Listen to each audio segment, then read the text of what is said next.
They said I died in labor. My husband's mistress toasted to my death, wearing my clothes. My mother-in-law planned my funeral while plotting to steal my newborn son. But I wasn't dead. I was trapped in a coma, listening to every betrayal, every lie, every plan to erase me and claim my child. And when I woke up, I came back for my son and for justice. Before this story begins, hit that subscribe button right now, because what you're about to hear will shatter you. This is about a mother's survival against impossible odds, about evil that celebrates too early, and about the most devastating revenge that comes from simply refusing to die. Don't you dare skip ahead. Every single second of this story matters. Now, let's begin. My name is Lydia Harper, and I need to tell you about the day I died. Except I didn't die. Not really. But they wanted me to. God, how desperately they wanted me to die. It started 16 hours into labor. 16 brutal, excruciating hours of pain so intense I felt like my body was splitting apart from the inside out. The contractions came in relentless waves, each one more violent than the last. And I genuinely thought, I might not survive this. My husband Victor stood across the delivery room, and I remember looking at him through tears streaming down my face, desperate for his touch, for his hand, for any sign that I wasn't alone in this. But he wasn't looking at me. He was staring at his phone, actually scrolling through his phone while I screamed in agony. The doctor kept reassuring me. You're doing beautifully, Lydia. First babies take time. Everything looks normal. But then something shifted. I felt it before anyone else did. This spreading warmth beneath me. Too much warmth. Wrong warmth. The nurse's face drained of color. She slammed the emergency button, and suddenly the room exploded with people. All of them shouting medical terms I couldn't process through the haze of pain and terror. The last thing I heard clearly was the doctor's voice cutting through the chaos. She's hemorrhaging badly. We're losing her. My vision began to tunnel, darkness creeping in from the edges like someone was slowly shutting off the lights. The heart monitor's rhythmic beeping collapsed into one long, piercing scream. And in that final moment before everything went black, I heard Victor's voice, not crying, not panicking, just asking flatly, what about the baby? Is the baby okay? Not, is my wife okay? Not, please, save her, do something. Just concern for the baby. That should have told me everything I needed to know. Then, nothing. Complete darkness. Absolute silence. I thought that was death. I thought it was over, but then I started hearing things. Muffled voices. The sound of wheels rolling across cold floors. The sensation of frigid air against my exposed skin. I tried to open my eyes, tried to scream, tried to move even one finger. Nothing worked. My body had become a tomb, and I was buried alive inside it. I felt a sheet being pulled over my face. I felt the scratchy fabric settle against my nose, my lips. I heard the doctor's exhausted voice pronouncing words that made my silent mind scream. Time of death, 3:47 a.m. And I was screaming inside my head. I'm not dead. I'm alive. I'm right here. But no sound escaped. Nothing moved. I was being wheeled somewhere. I could feel the motion, hear the squeaking of the gurney wheels. The morgue. Oh God, they were taking me to the morgue. The metal table was so cold beneath my back. I could feel every degree of that freezing steel, but I couldn't shiver, couldn't react.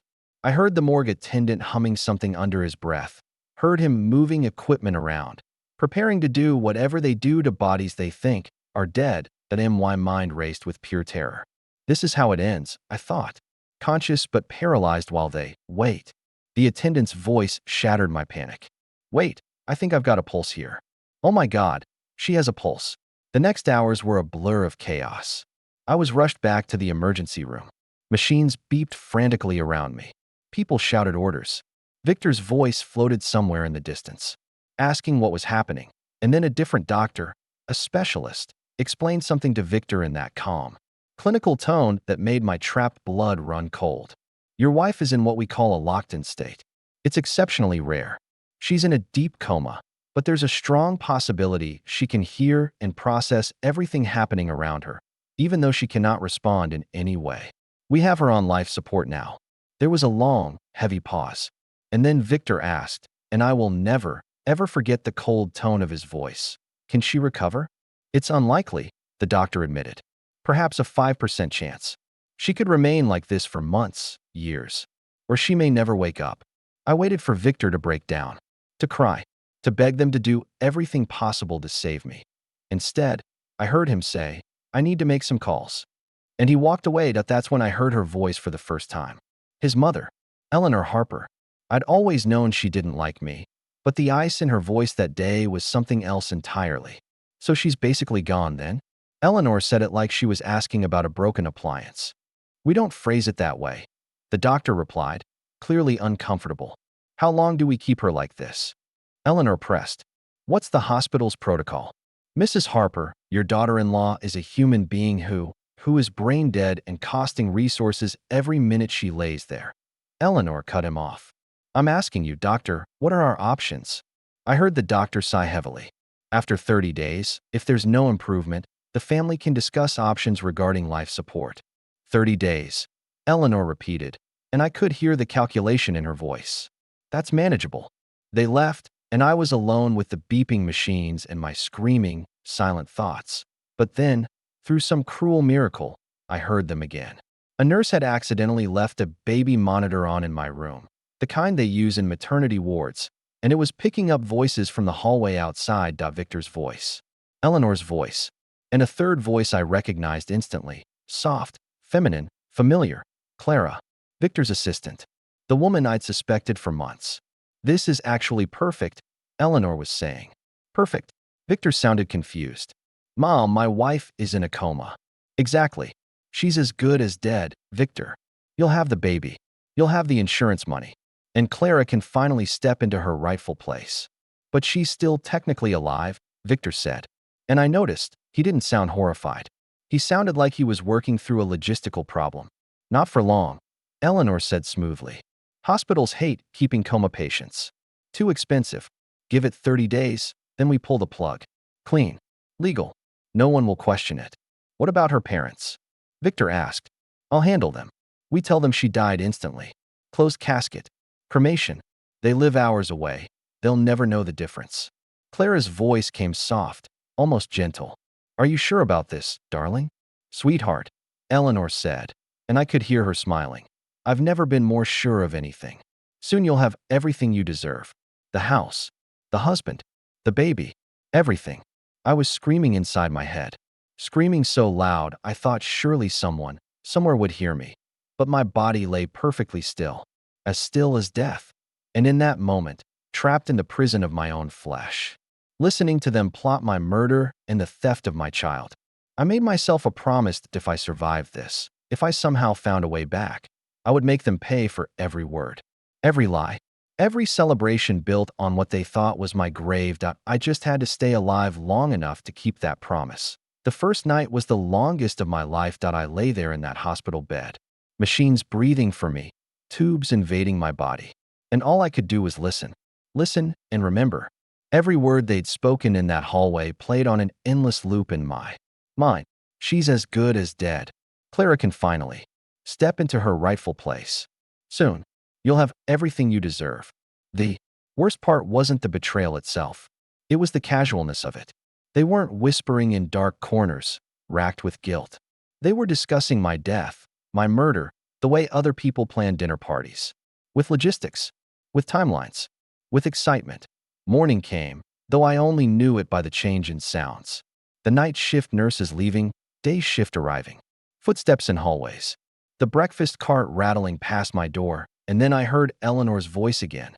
She was speaking to someone, a hospital administrator, I realized, right outside my room.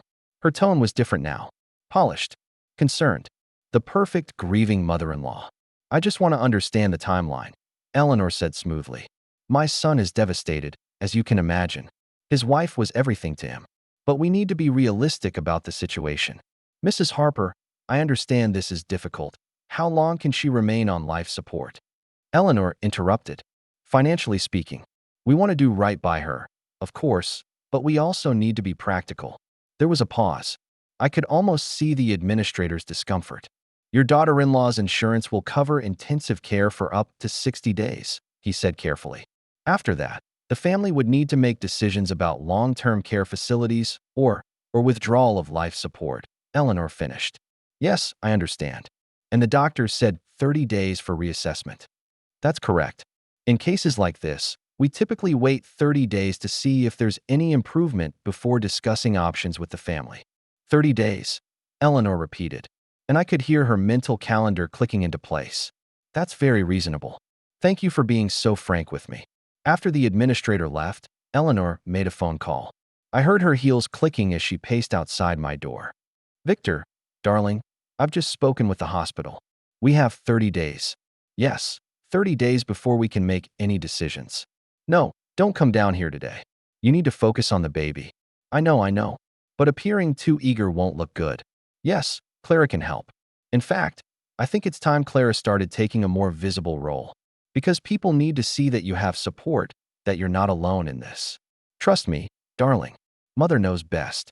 She hung up, and I heard her walk away, her heels clicking with purpose. Hours passed. Nurses came and went, checking vitals, adjusting machines, speaking in soft voices about poor thing and such a tragedy. One of them, a younger woman named Amy, I learned from her badge, actually held my hand while she changed my for. I don't know if you can hear me, she whispered, but you're still here. You're still fighting. Don't give up, okay? If only I could tell her I was trying, that I was screaming, fighting, clawing at the walls of my own body, desperate to break free. That afternoon, Victor finally came that I heard his footsteps. I'd learned to recognize them over 8 years of marriage. The slight drag of his left foot, a remnant from a college sports injury. He stopped in the doorway. I couldn't see him, but I could feel his presence. Hey, he said softly. Just that one word. Then silenced that he walked closer. I felt him sit in the chair beside my bed. He didn't touch me, didn't take my hand, just sat there. The baby's doing well, he said eventually, his voice flat. They say he's strong. Healthy. That's good, right? That's what matters. Not our baby. Just the baby. As if the child wasn't connected to me at all. Mom's handling everything, he continued. The paperwork, the calls. She's always been good at this stuff. Managing things. He paused. I don't know what to do, Lydia. I don't know how to. The doctors say you probably can't hear me anyway. He stood up. I waited for something. Some word of love. Some promise that he'd wait for me. Some sign that the man I married was still in there somewhere. I should go, he said. Clara's bringing lunch. We need to discuss things. And he left and I wanted to scream. I wanted to cry. I wanted to grab him and shake him and demand to know when he'd become this stranger. But all I could do was lie there, tears leaking from the corners of my eyes that the nurses would wipe away, thinking it meant nothing. 2 days later, I learned just how far they were willing to go. It was late evening. The hospital had grown quiet, most visitors gone for the night. I was drifting in that strange state between awareness and exhaustion when I heard voices approaching my room. Eleanor, Victor, and Clara. They didn't bother keeping their voices down this time. I suppose they figured I couldn't hear them anyway. Or maybe they just didn't care anymore. The house looks beautiful, Clara was saying. I moved a few things around. I hope that's okay. Of course it's okay, Eleanor said warmly. It's your home now, dear. Your home. My home. The house Victor and I had bought together, painted together, filled with our things, our memories, our life. Some of her clothes are still in the closet, Clara continued. I wasn't sure what to do with them. Donate them, Eleanor said dismissively. No point letting them sit there. Actually, keep anything you like. You and Lydia are about the same size, aren't you?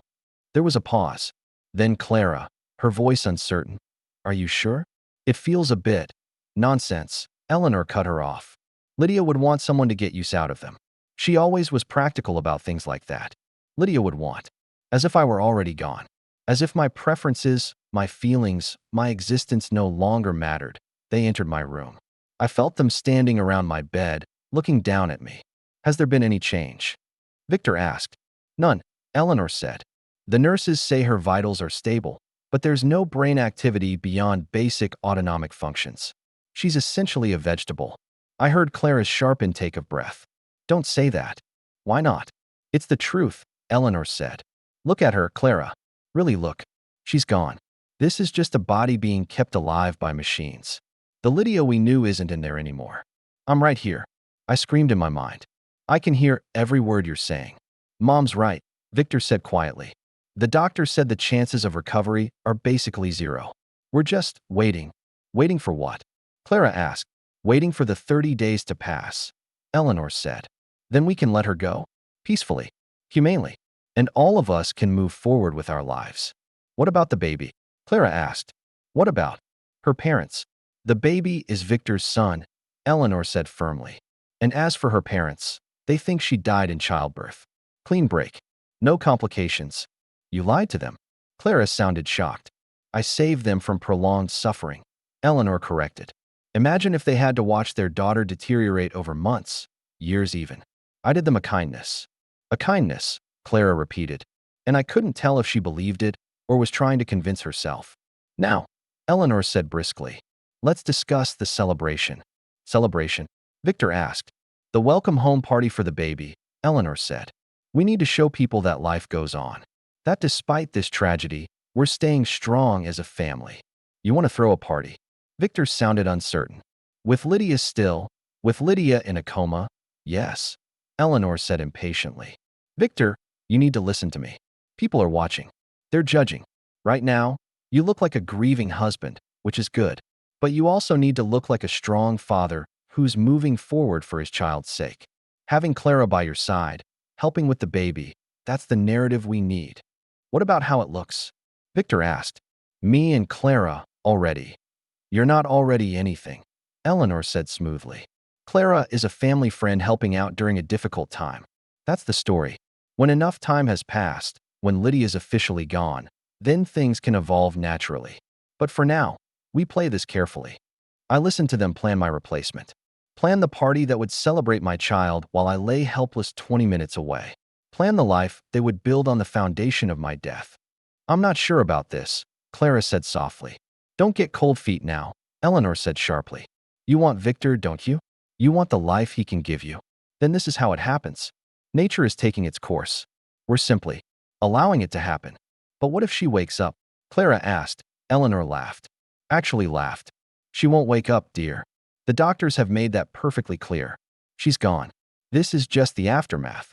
They left shortly after, making plans for the party, discussing guest lists and caterers, and what Clara should wear.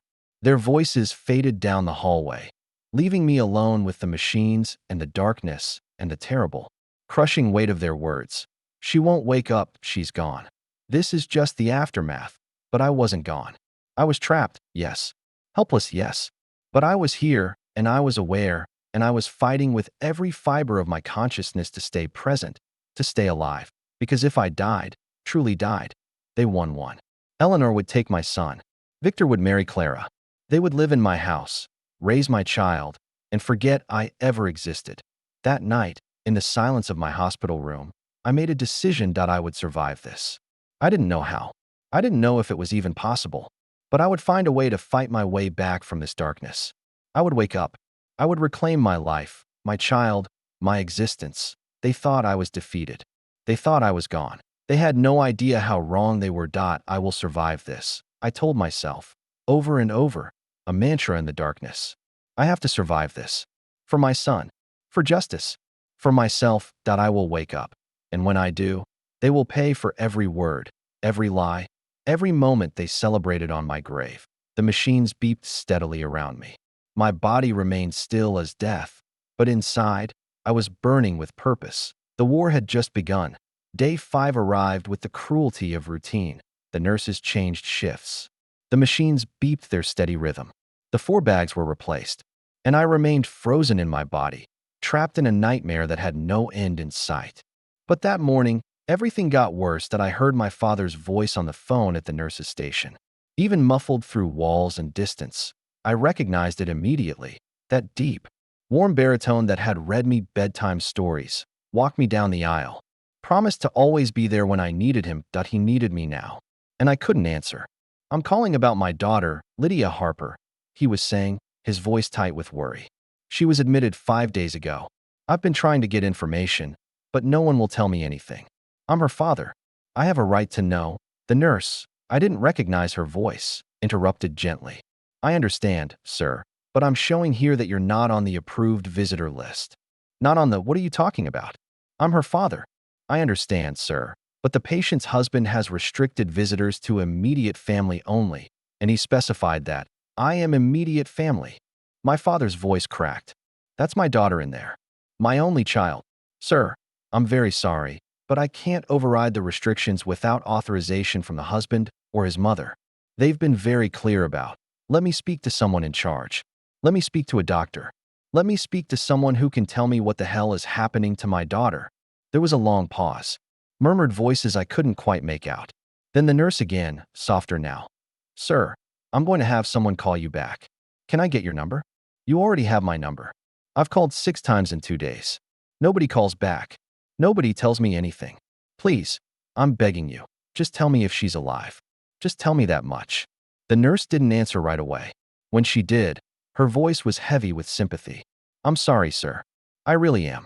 But I can't provide any information without authorization.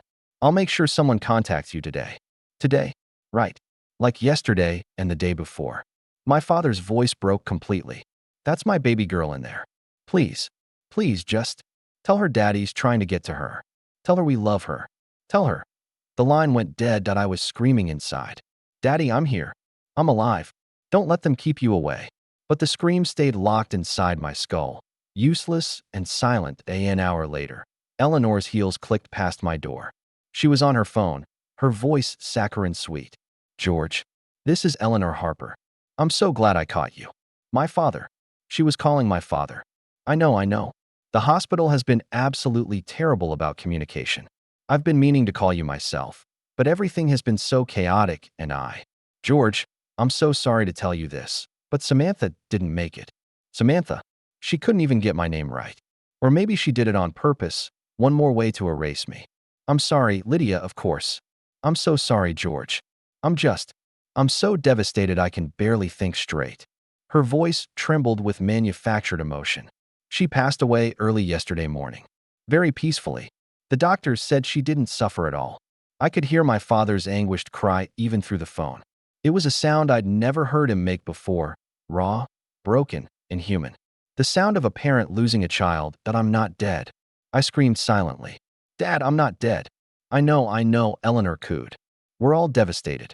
Victor can barely function. But we have to be strong for the baby, you know? That's what Lydia would have wanted. The baby. My father's voice was thick with tears. She had the baby? A beautiful boy. Healthy and strong. Lydia would have been so proud. Eleanor's voice turned businesslike. We're planning a small service. Very intimate. Just immediate family. You understand. Victor is barely holding it together, and having too many people would just be too much. When is it? Where? We'll drive up tonight. Her mother will want to. George, I really think it's best if you remember Lydia the way she was.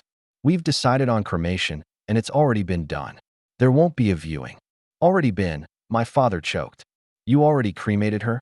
Without telling us. Without letting us say goodbye. The hospital needed well, you understand. These things have to be done quickly. And Victor was very clear that Lydia wouldn't want people to see her that way. She was always so particular about her appearance. I don't care about her goddamn appearance. That's my daughter. I understand you're upset, Eleanor said coolly. But the decision has been made. We'll send you the ashes, of course. And we'll arrange a memorial service in a few weeks, once Victor has had time to grieve privately. I want to see my grandson. I want to see the baby. Of course. In time. Right now, he's still in the NICU, very fragile, and they're limiting visitors. But as soon as he's home and settled, we'll arrange something. I promise. More lies. More walls being built between me and the people who loved me.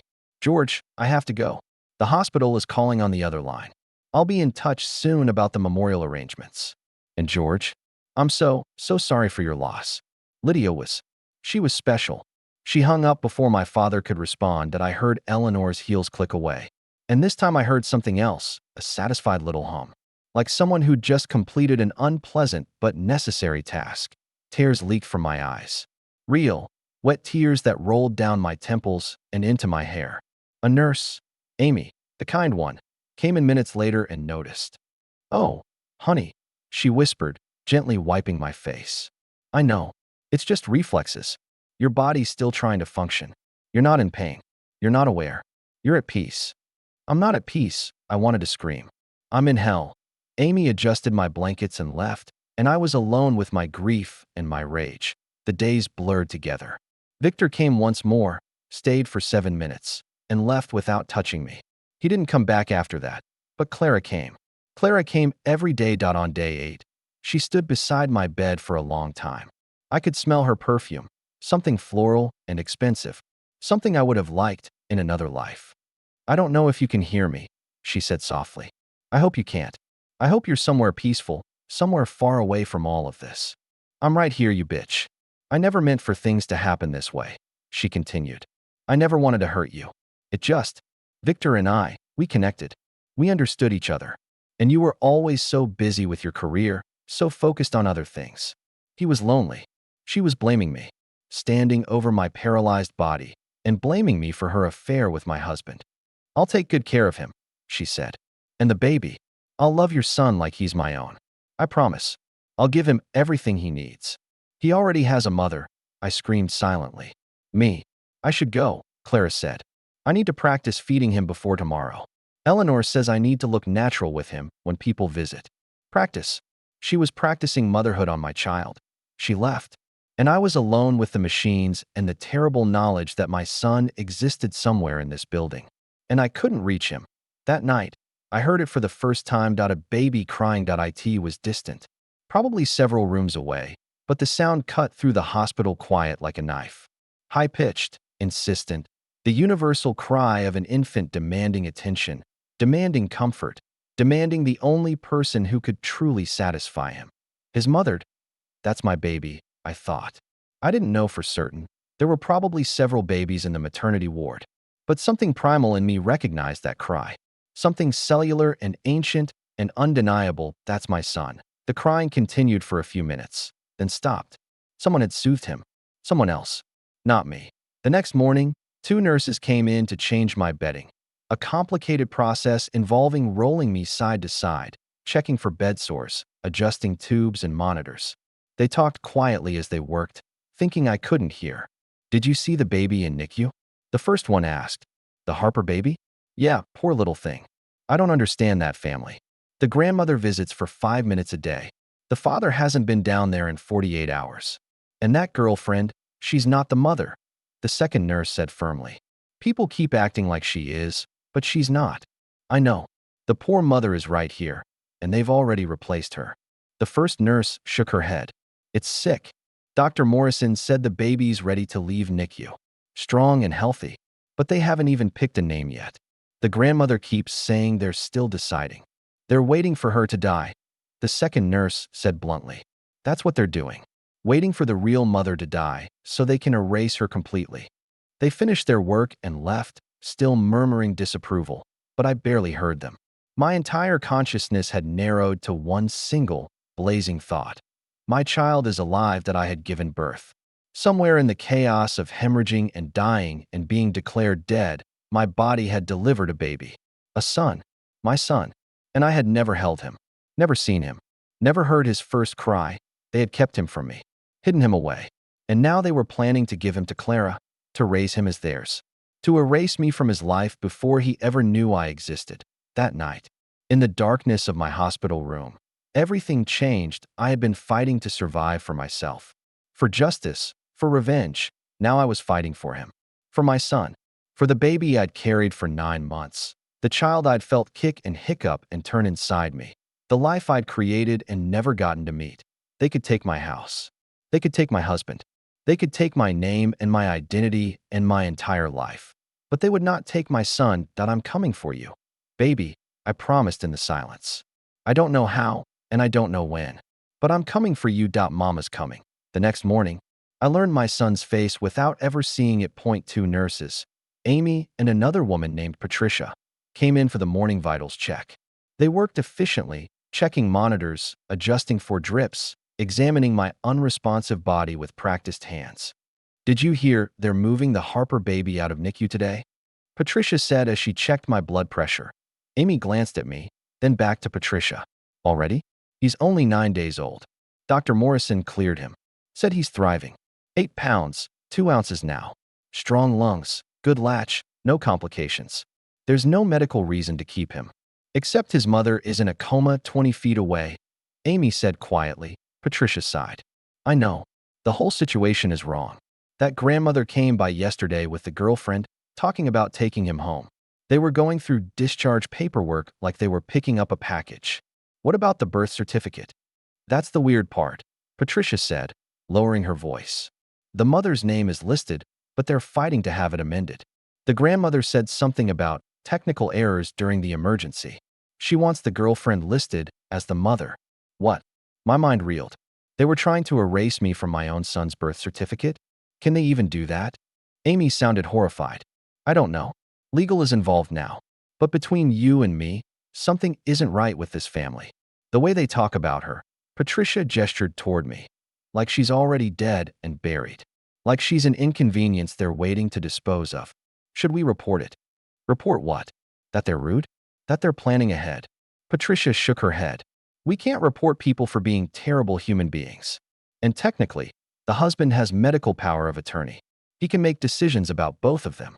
They finished their work and left, and I lay there processing what I'd heard. Damn, my son was 9 days old. 8 pounds, 2 ounces. Strong, healthy, thriving, and I had never touched him. That afternoon, Eleanor arrived with an entourage that I heard multiple voices in the hallway. Eleanor's sharp commands, Clara's softer responses, and a man I didn't recognize talking about lighting and angles. They swept into my room like a storm, bringing the smell of expensive perfume and the rustle of shopping bags. This will only take a moment, Eleanor was saying. We need some photos for the birth announcement. Something tasteful. Mother and child, new beginnings, that sort of thing. Are you sure we should do this here? Clara asked nervously. With her? With her what? She's not aware of anything, Eleanor said dismissively. And we need the hospital setting for authenticity. People expect to see hospital photos after a birth. My heart would have been pounding if I could control it. They were going to photograph Clara with my baby in my room, while I lay paralyzed in the bed beside them. Let me see him, Eleanor cooed. And I heard the soft rustle of blankets, the tiny grunt of an infant being moved. Oh, he's perfect. Absolutely perfect. Victor's nose, don't you think? He's beautiful, Clara whispered, and I heard something in her voice. Genuine awe, maybe even love, which somehow made it worse. Hold him like this, the photographer instructed. Natural, like you've been doing this forever. Smile, but make it tender. Not too happy. We don't want to look insensitive so soon after the tragedy. The tragedy? Me. I was the tragedy they had to work around for their photo shoot. How's that? Clara asked. Perfect, Eleanor said. Absolutely perfect. You look like you were born to be a mother, dear. They took photos for 20 minutes. I heard the camera clicking, heard Eleanor directing poses, heard the photographer praising Clara's natural maternal glow. My son made small sounds, little grunts and sighs that babies make, and each sound was a knife in my heart, but he was so close. Right here in this room. My son. My baby. The child I'd carried and protected and loved before he was even born.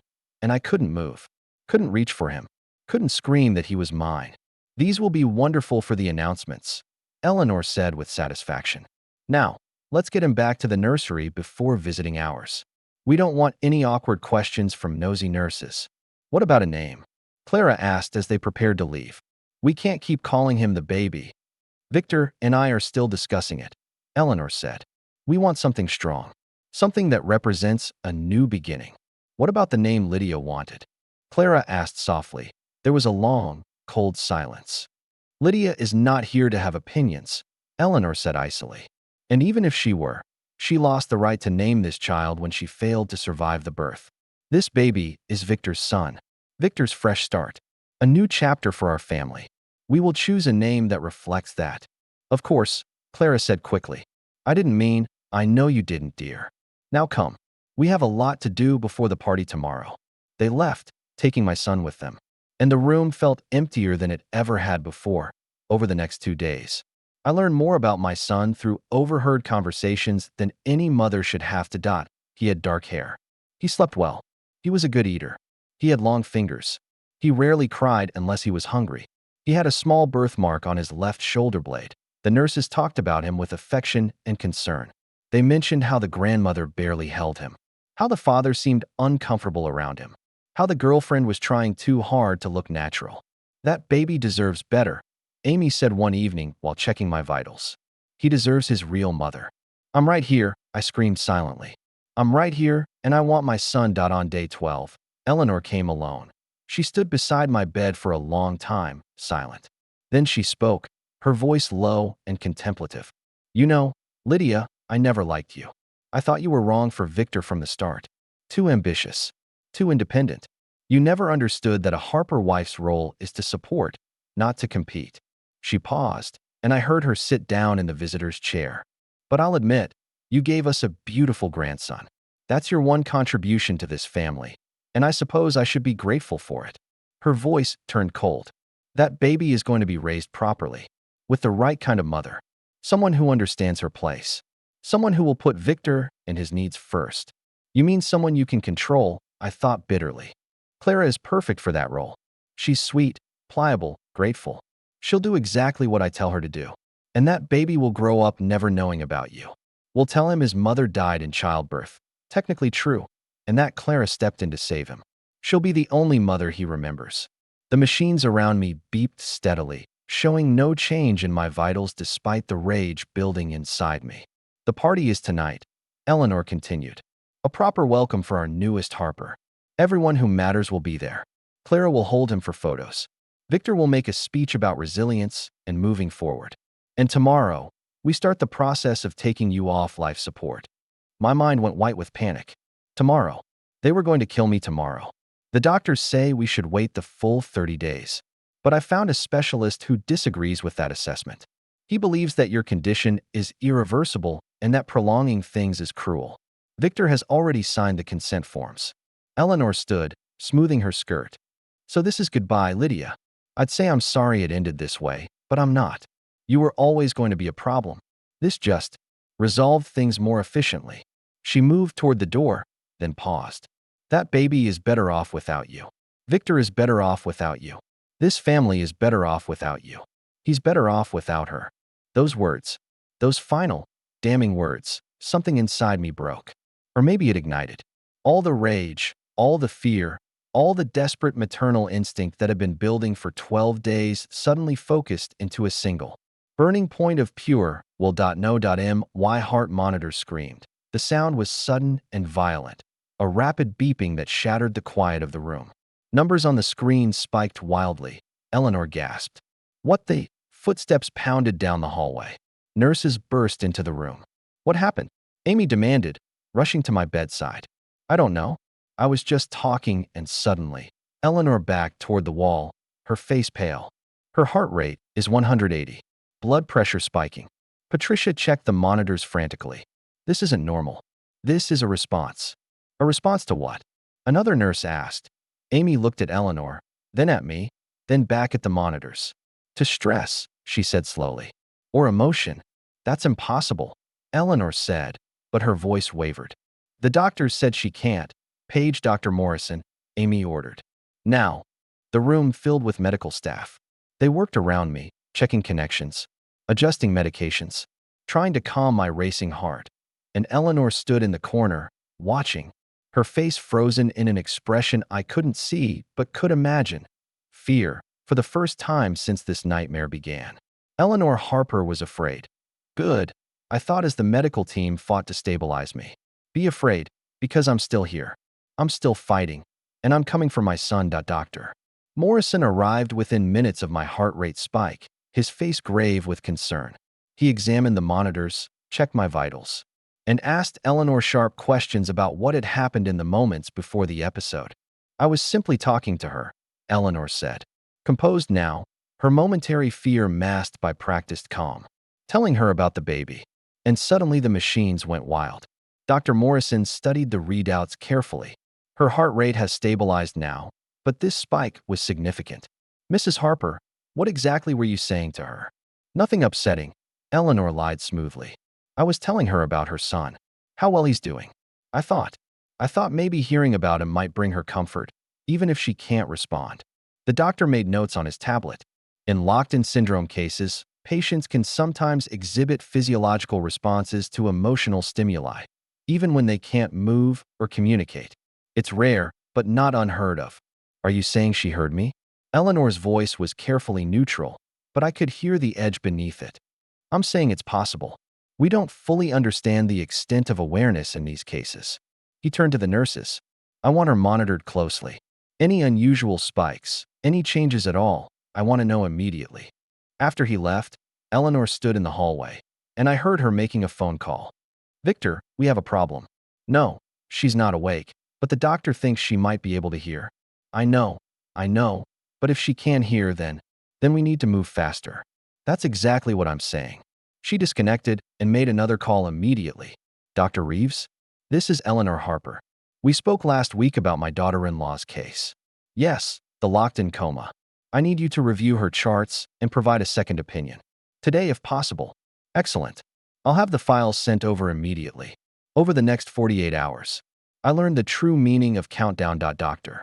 Reeves came, a private neurologist Eleanor had found, one with a reputation for being practical about end-of-life decisions.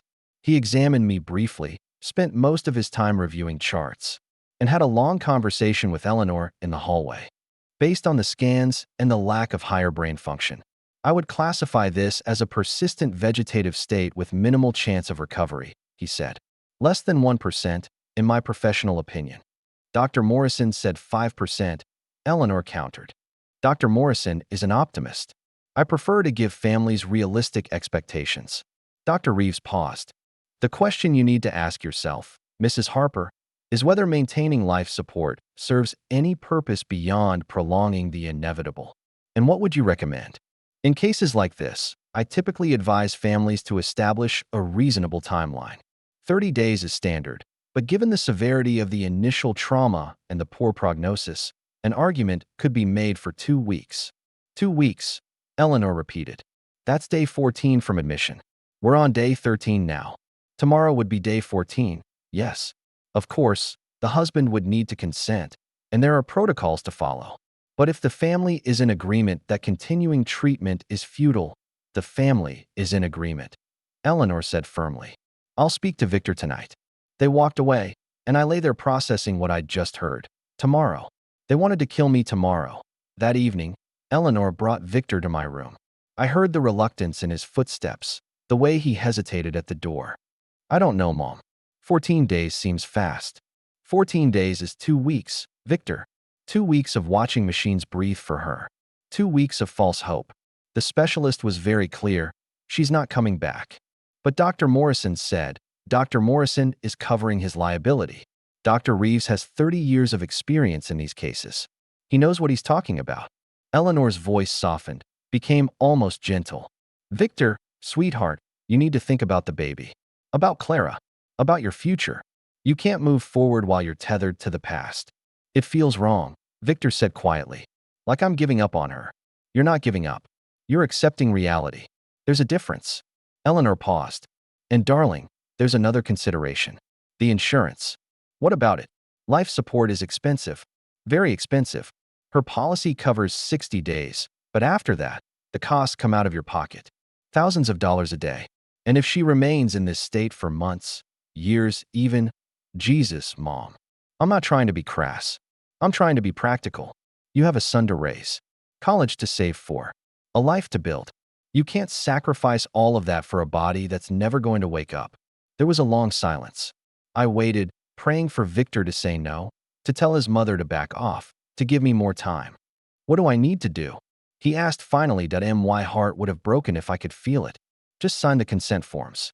Dr. Reeves will handle the rest. We'll withdraw support tomorrow evening. It will be peaceful. Quick. She won't feel anything. I'll feel everything, I screamed silently. I'm conscious, you monsters. Okay, Victor whispered.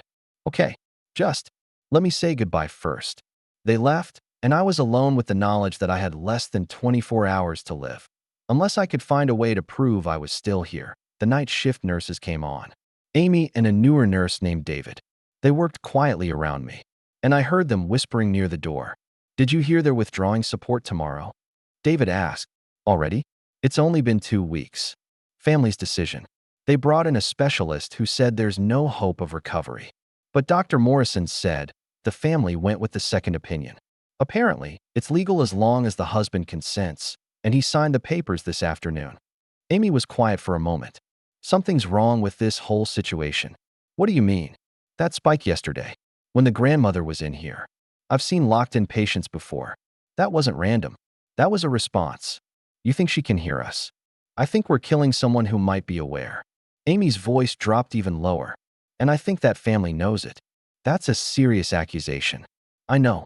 But look at the facts. The grandmother lied to her parents, told them she was already dead. The husband moved his girlfriend into the house before the wife was even stable. They're erasing her from the baby's birth records. And now they're rushing to pull the plug before the standard 30-day evaluation. Should we report it? Report what? That we have a bad feeling? That the family is awful? None of that is illegal. Amy sighed heavily. All we can do is document everything and hope that if something is wrong, someone catches it before it's too late. They continued their rounds. But David kept glancing at me, and I could see the doubt in his movements. The careful way he checked my responses. Later that night, when the hospital was quiet and most visitors were gone, Amy came back alone. She stood beside my bed for a long time, just watching. Then she leaned close, her voice barely a whisper. If you can hear me, if you're in there, I need you to know something. What they're doing tomorrow, I think it's wrong. I think you're aware. And I'm going to do everything I can to slow it down, to make them wait, to give you more time. She took my hand, something most nurses didn't do. Fight, she whispered. If you're in there, fight. Show us. Somehow. Prove to them that you're still here. She squeezed my hand once and left that I lay in the darkness. Counting down the hours I had left, somewhere in this building, my son was sleeping, unaware that his mother was about to be murdered, and I was helpless to stop it. But Amy's words echoed in my mind. Fight. Show us. Prove you're still here. That I had one day. One day to find a way to move, to respond, to prove I was conscious. One day to save my own life. The countdown had begun. Day 14 arrived like an execution date. I had spent the entire night trying to move, trying to twitch a finger, blink an eye, anything that would prove I was conscious. But my body remained a prison, unresponsive to every desperate command my mind screamed at it. Morning rounds came early. Dr. Morrison himself appeared, flanked by 2 residents. He examined me thoroughly, studying every monitor, every readout, every vital sign.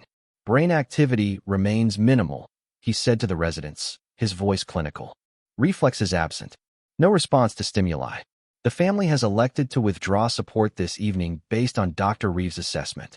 What about the cardiac event 2 days ago? One resident asked. Likely a reflexive response to medication or position change. Without accompanying neurological signs, it doesn't indicate consciousness. He paused, and I heard something in his voice. Doubt, maybe, a reluctance.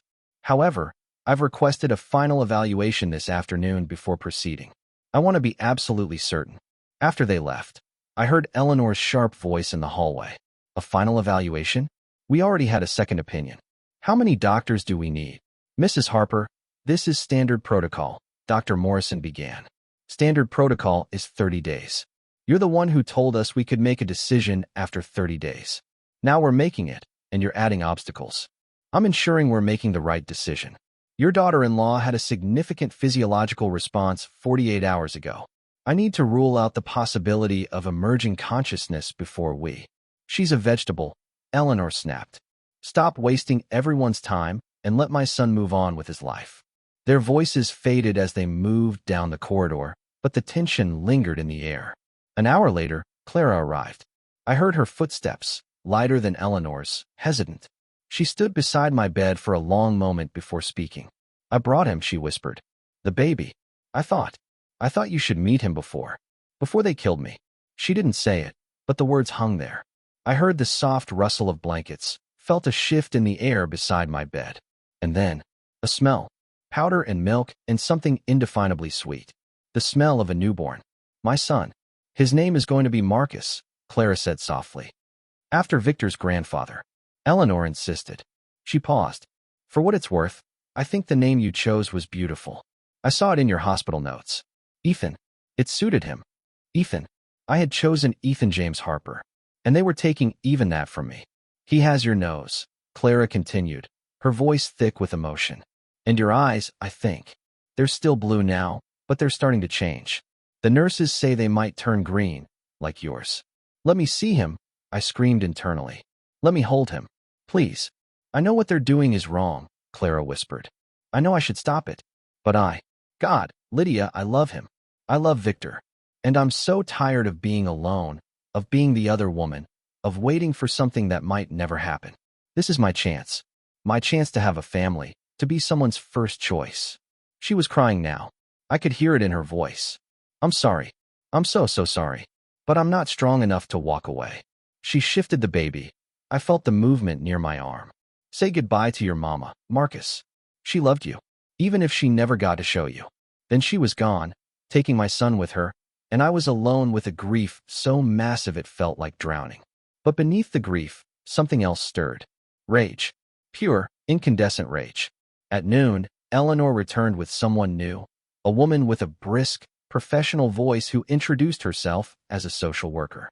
This is just a formality, the woman was saying. In cases where life support is being withdrawn, we need to ensure all proper procedures have been followed, especially when a minor child is involved. Of course, Eleanor said smoothly. We just want what's best for everyone. I'll need to review the birth certificate, custody arrangements, and the mother's wishes regarding the child. The mother never regained consciousness after delivery. She left no instructions. What about her parents?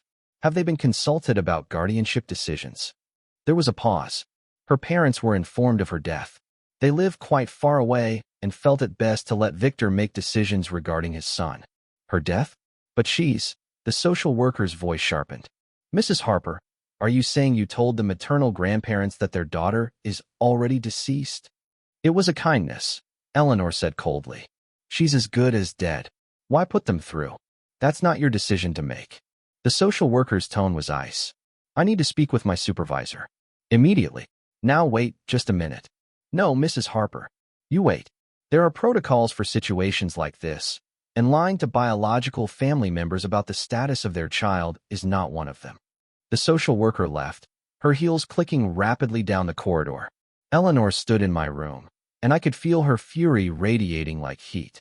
Damn bleeding hearts, she muttered. Then, louder, nurse. I need to speak with someone in administration. Now. Amy appeared in the doorway. Is there a problem, Mrs. Harper? Yes, there's a problem.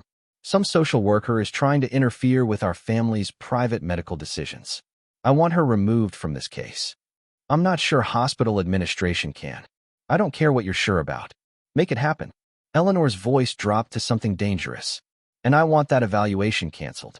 We're proceeding as planned tonight. Do you understand? Mrs. Harper, I don't have the authority to. Then find someone who does. Eleanor stormed out, and Amy stood frozen in the doorway. Then she turned to me, her face troubled. Something's wrong, she whispered. Something's very, very wrong. The afternoon crawled by in a haze of overhead conversations. Social services was investigating. Dr. Morrison was insisting on his evaluation. Eleanor was threatening legal action. Victor was nowhere to be found, and I was running out of time. As the sun set and the evening shift began, Amy came back with Patricia.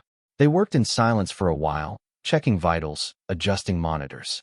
Then Patricia spoke, her voice low. I called the ethics board. Anonymously. You did what? Amy sounded shocked. Someone has to. This whole situation stinks. The family story doesn't add up. The grandmother is pressuring us to bypass protocols. And did you see how that baby responded when the girlfriend brought him in earlier? What do you mean? He cried. Screamed, actually. The second they got near this room, he started screaming. Wouldn't stop until they left. Babies know their mothers, Amy. Even newborns. They know. They were quiet for a moment. Then Amy said softly, what if she can hear us? What if she's been conscious this whole time? Then we're about to commit murder, Patricia said bluntly. I focused every ounce of my being on my right hand. The hand closest to Amy. The hand she had held 2 nights ago when she told me to fight. Move, I commanded. Move, damn you. Move. Nothing. Move. Still nothing. The nurses finished their checks and started to leave. This was it. My last chance before they came to disconnect the machines, to shut down my life support, to let me suffocate while still conscious. With every molecule of will I possessed, I screamed at my body. Move your finger. Just one finger. Move. And then, I felt it. A sensation. Faint, barely there, but real. A tingling in my right index finger. Did you see that? Amy's voice was sharp, sudden. See what? Her hand. I swear I just saw her finger move. Are you sure? It could have been. No. I saw it. Look. Watch her hand. They both moved closer, staring at my right hand. I gathered every fragment of strength, every desperate hope, every ounce of maternal rage, and pushed it all into that single finger. Move, move, move. My index finger twitched. It was tiny, barely a millimeter of movement, but it was real, and it was deliberate, and it was visible. Amy gasped. Oh my God. Patricia grabbed her arm. Did that just... My finger twitched again. She's in there, Amy breathed. She's conscious. She's been conscious this whole time. Patricia ran for the door. I'm getting Dr. Morrison. Don't leave her. Don't let anyone near her. Amy grabbed my hand, holding it tight. I see you, she whispered, tears streaming down her face. I see you, Lydia. Keep fighting. We've got you now. Just keep fighting. And in my mind, in the prison of my paralyzed body, I screamed in triumph. I'm here. I'm alive. I'm coming back. And they will pay for everything. The next hours were chaos contained in clinical efficiency. Dr. Morrison arrived within minutes, his face grave but alert. He brought a neurologist, 2 residents, and equipment I couldn't see but could hear being wheeled into my room. Show me again, Dr. Morrison said to Amy. Her right index finger. She moved it twice. Deliberately. Not a spasm, controlled movement. I felt his hands on mine, positioning my arm. Ms. Harper, if you can hear me, I need you to move your right index finger. Can you do that for me? I focused every fragment of consciousness I had left on that single finger. It felt like trying to lift a mountain with my mind, pushing against the weight of my own paralyzed body. Move. Nothing happened. Dr. Morrison, I swear I saw it, Amy insisted. I believe you. But we need to see it again, too. I pushed harder, gathering strength from somewhere deep inside. From that place where mothers lift cars off their children, where desperation becomes superhuman. My finger twitched. There. Patricia gasped. Did you see it? I saw it, Dr. Morrison said quietly. Again, Miss Harper. One more time. I did it again. Then again. Each movement tiny but unmistakable. Jesus Christ, the neurologist breathed. She's locked in. Fully conscious locked-in syndrome. How long? Dr. Morrison's voice was tight with something that might have been horror. Based on the cardiac response 2 days ago, potentially since the beginning. Since she woke from the initial trauma. The neurologist moved closer. Ms. Harper, blink once for yes, twice for no. Can you do that? Can you hear me? I tried. God, how I tried. But my eyelids remained stubbornly frozen. The finger seems to be her only voluntary response right now, Dr. Morrison said. We'll work with that. Ms. Harper, move your finger once for yes, twice for no. Do you understand? Once. Yes. Have you been conscious this entire time? Since the emergency? Once. Yes. I heard someone, one of the residents, let out a soft, horrified sound. Can you hear what people say around you? Once. Yes. Oh my God, Amy whispered. Dr. Morrison was quiet for a long moment. When he spoke again, his voice was harder, colder than I'd ever heard it. Ms. Harper, did anyone say or do anything while you were in this state that we should know about? Anything concerning? I moved my finger once so emphatically that Amy made a small sound of distress. Patricia, call security. Amy, stay with her. No one, and I mean no one, comes into this room without my authorization. Especially not the family.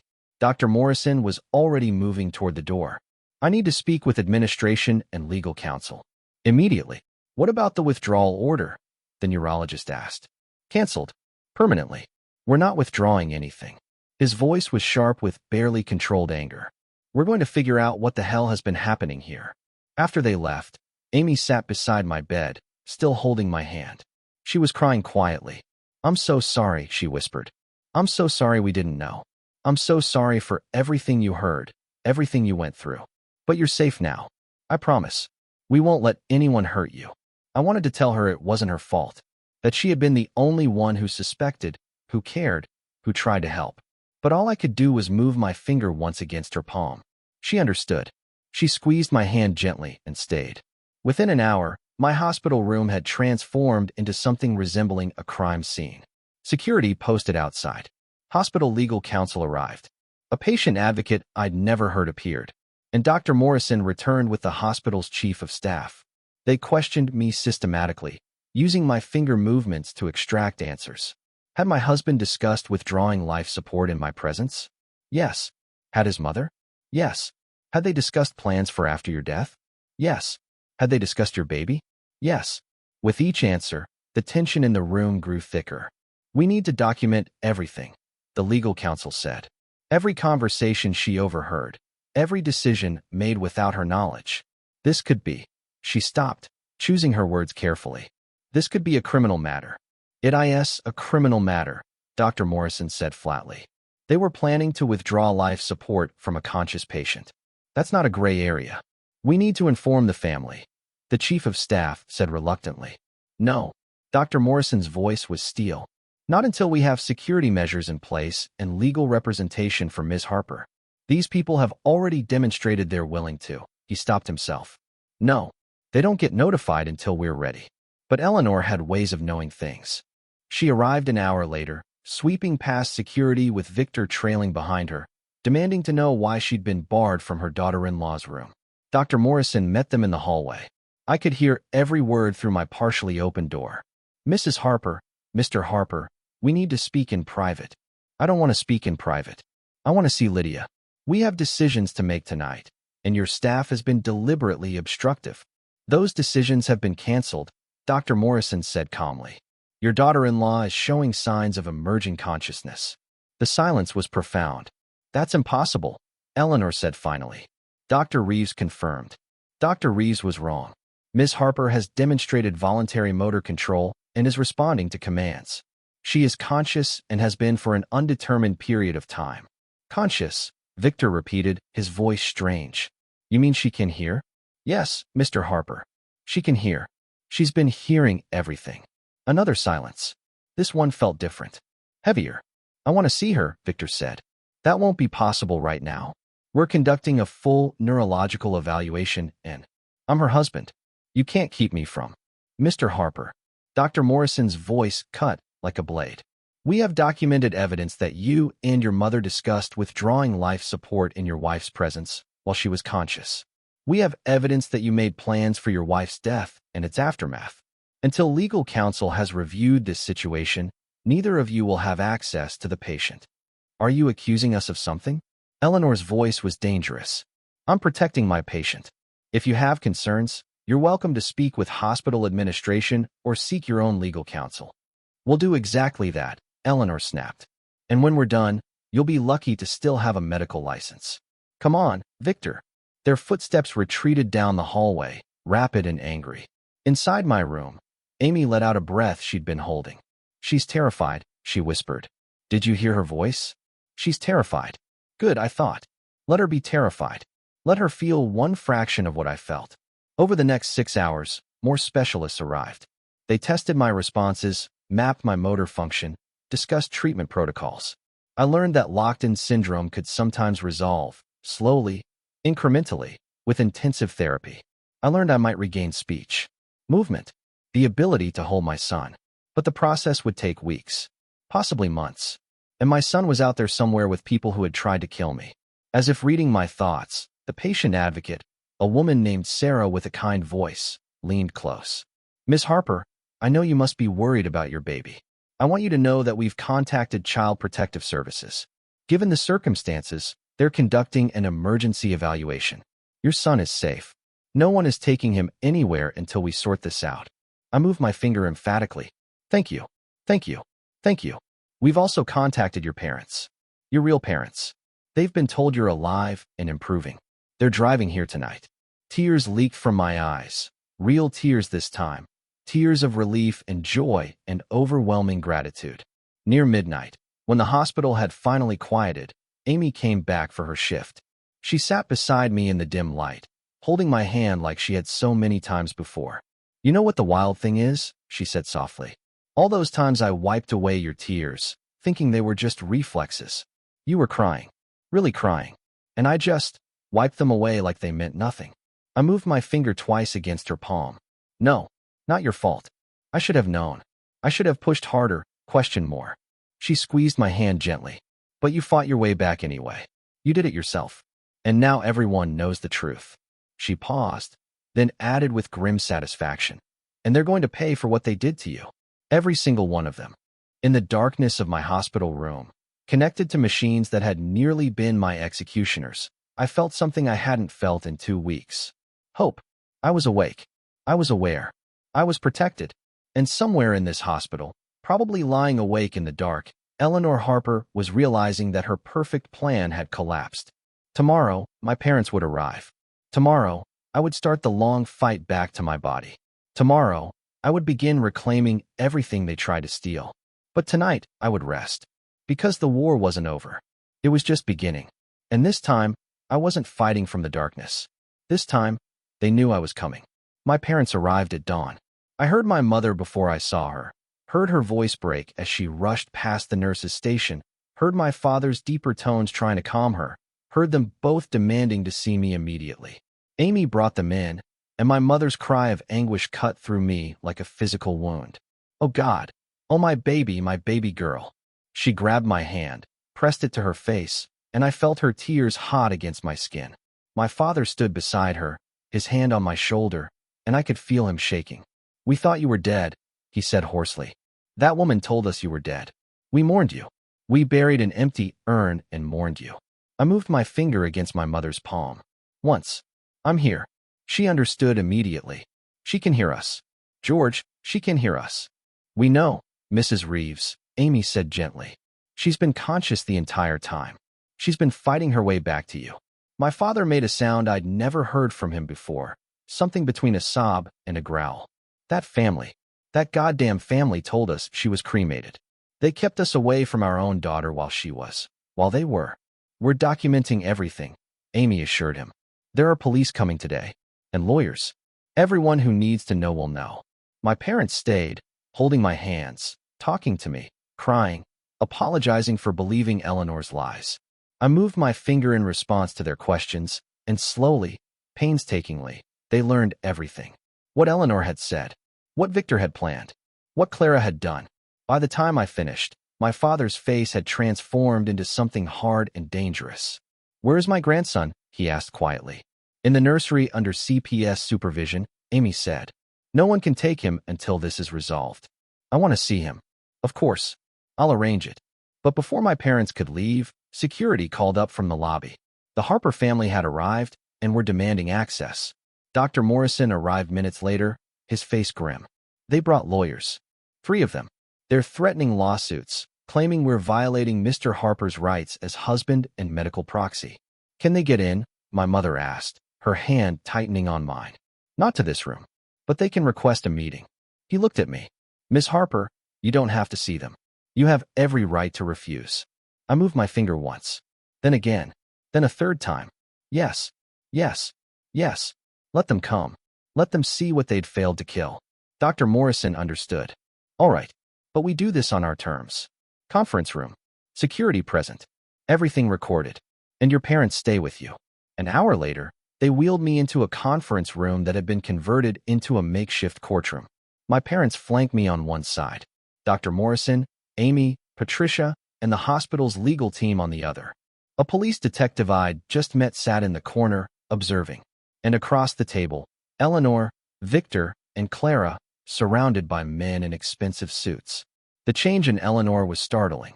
Her perfect composure had fractured. Her hair wasn't quite smooth. Her lipstick was slightly smudged. Her hands trembled before she clasped them tightly together. Victor looked worse. His eyes were hollow, his skin pale, his entire body radiating misery.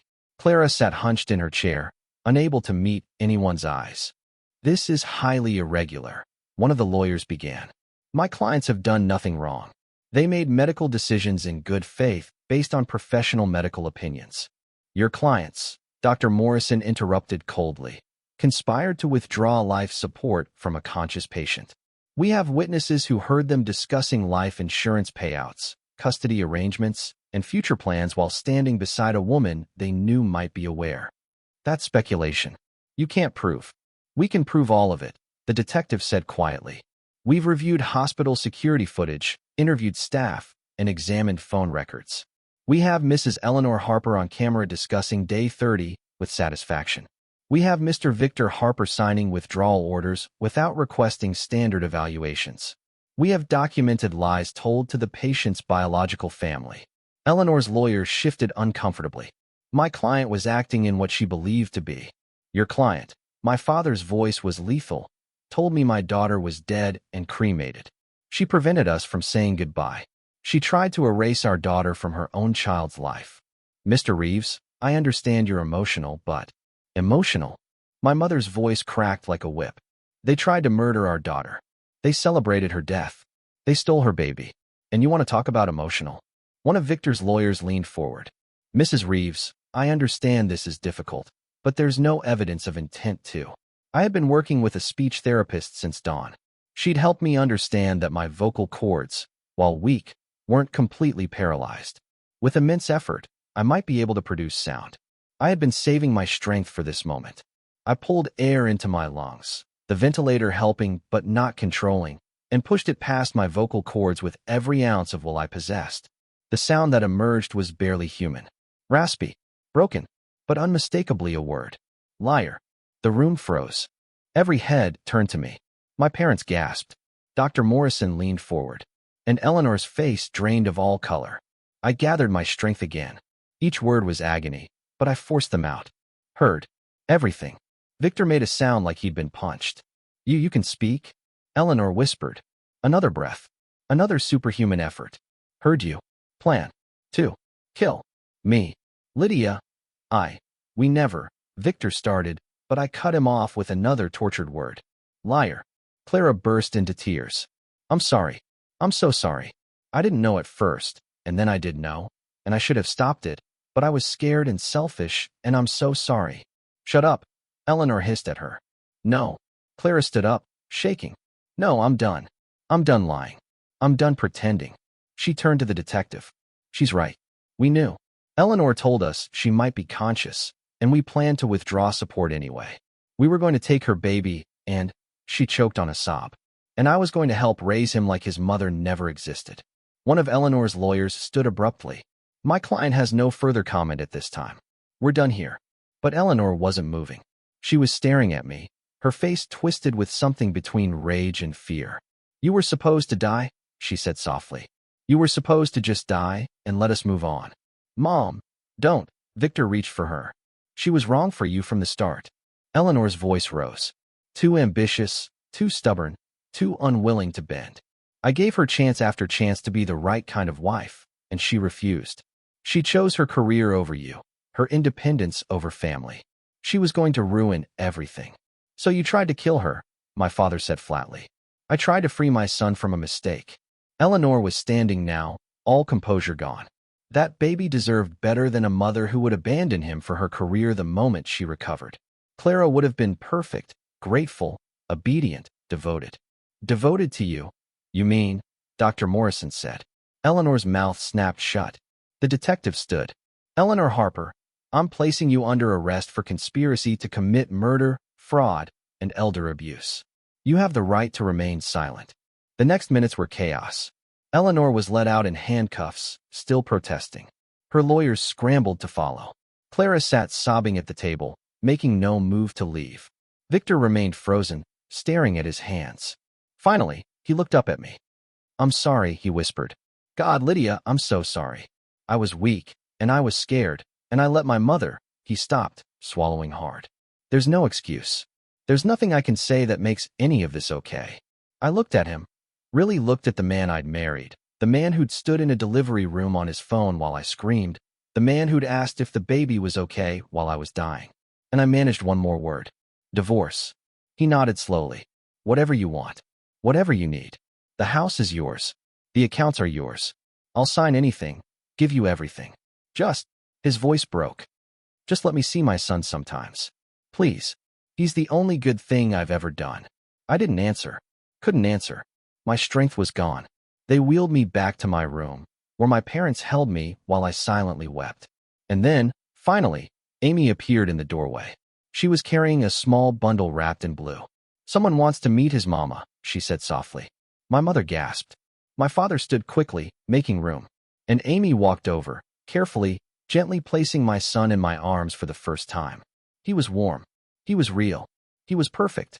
His eyes, green, like mine, opened slowly, focusing on my face with that ancient, knowing look that newborns have.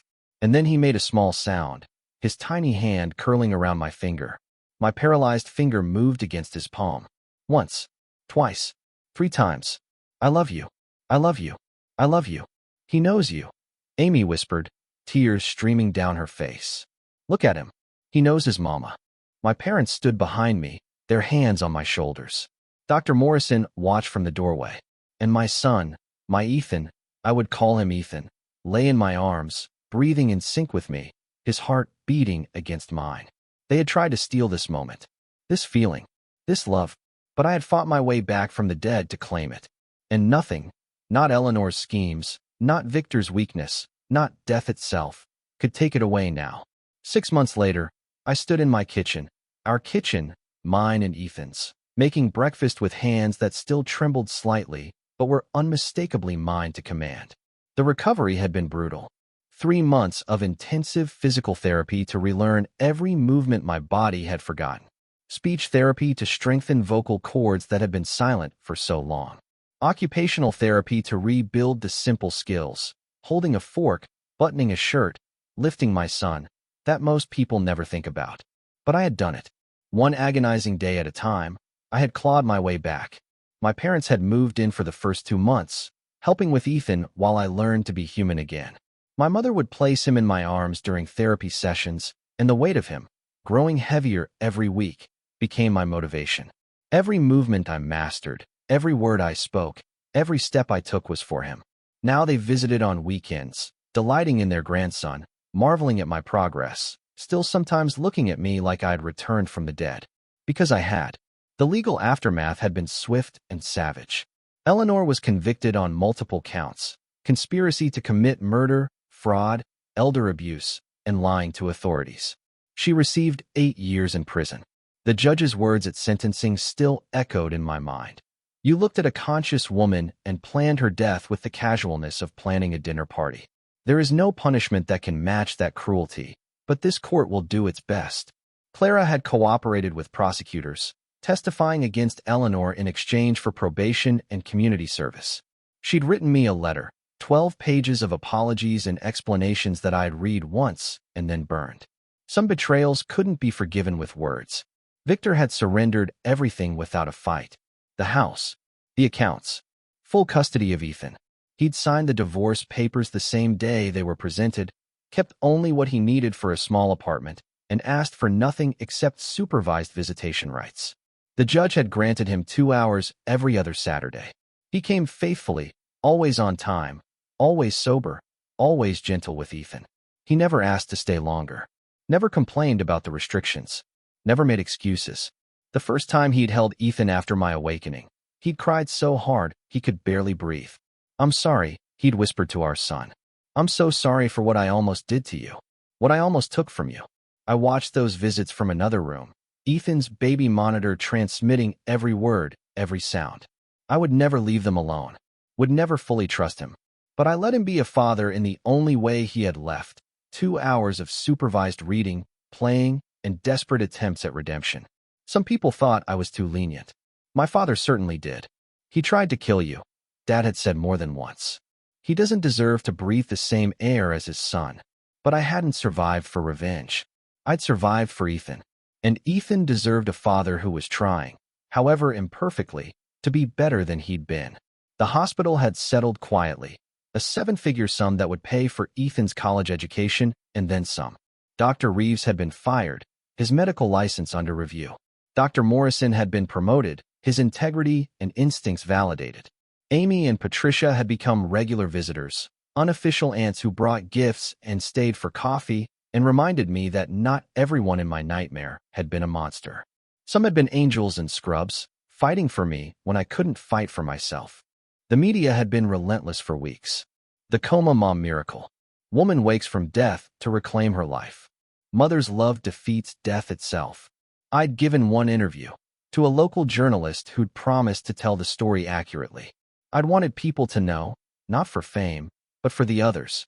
The locked-in patients who might be out there, conscious and trapped, dismissed as vegetables by families too eager to move on. Listen to the nurses, I'd said in that interview, my voice still rough but growing stronger. Listen to the people who spend hours with these patients. They see things doctors miss.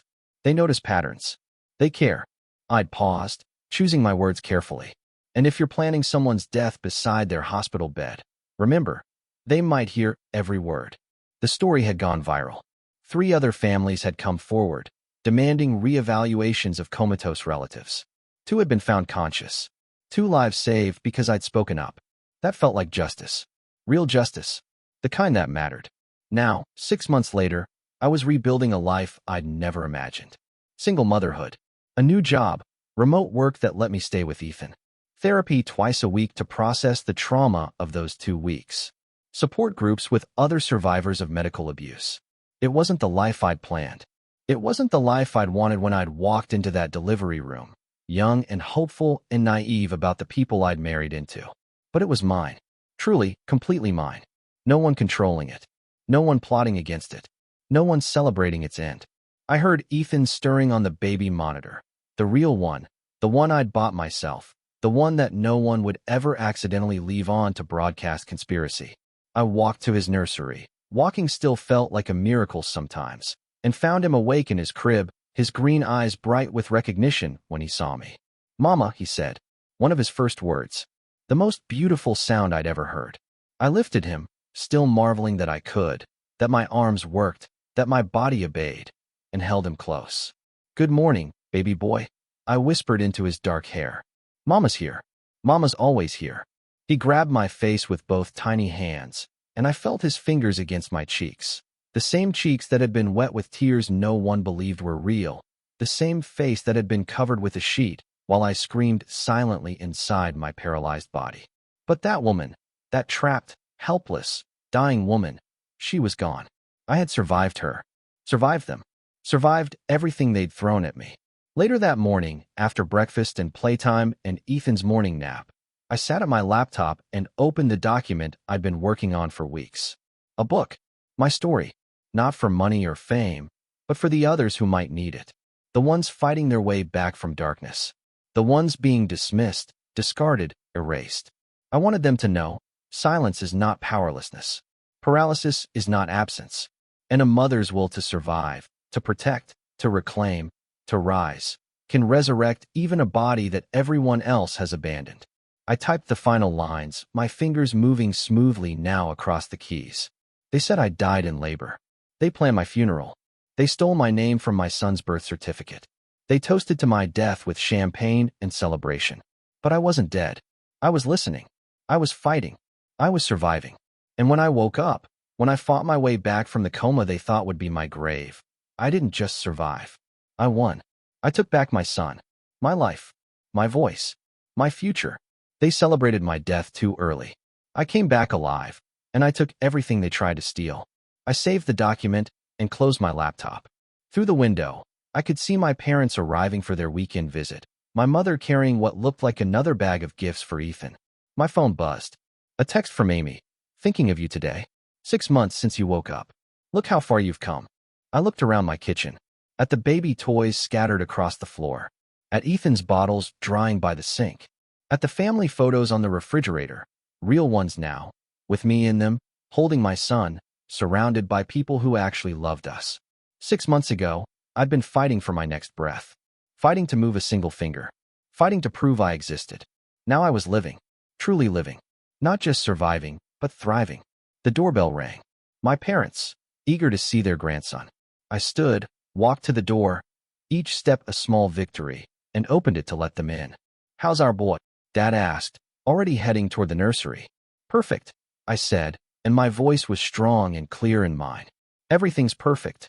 And for the first time in longer than I could remember, I meant it. They had tried to bury me. They had tried to erase me.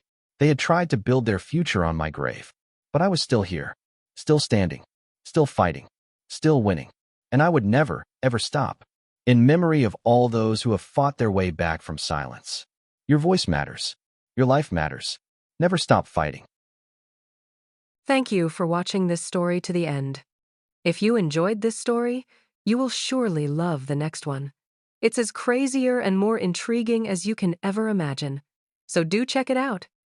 Subscribe, like, and click on the image showing on your screen right now to watch the next one.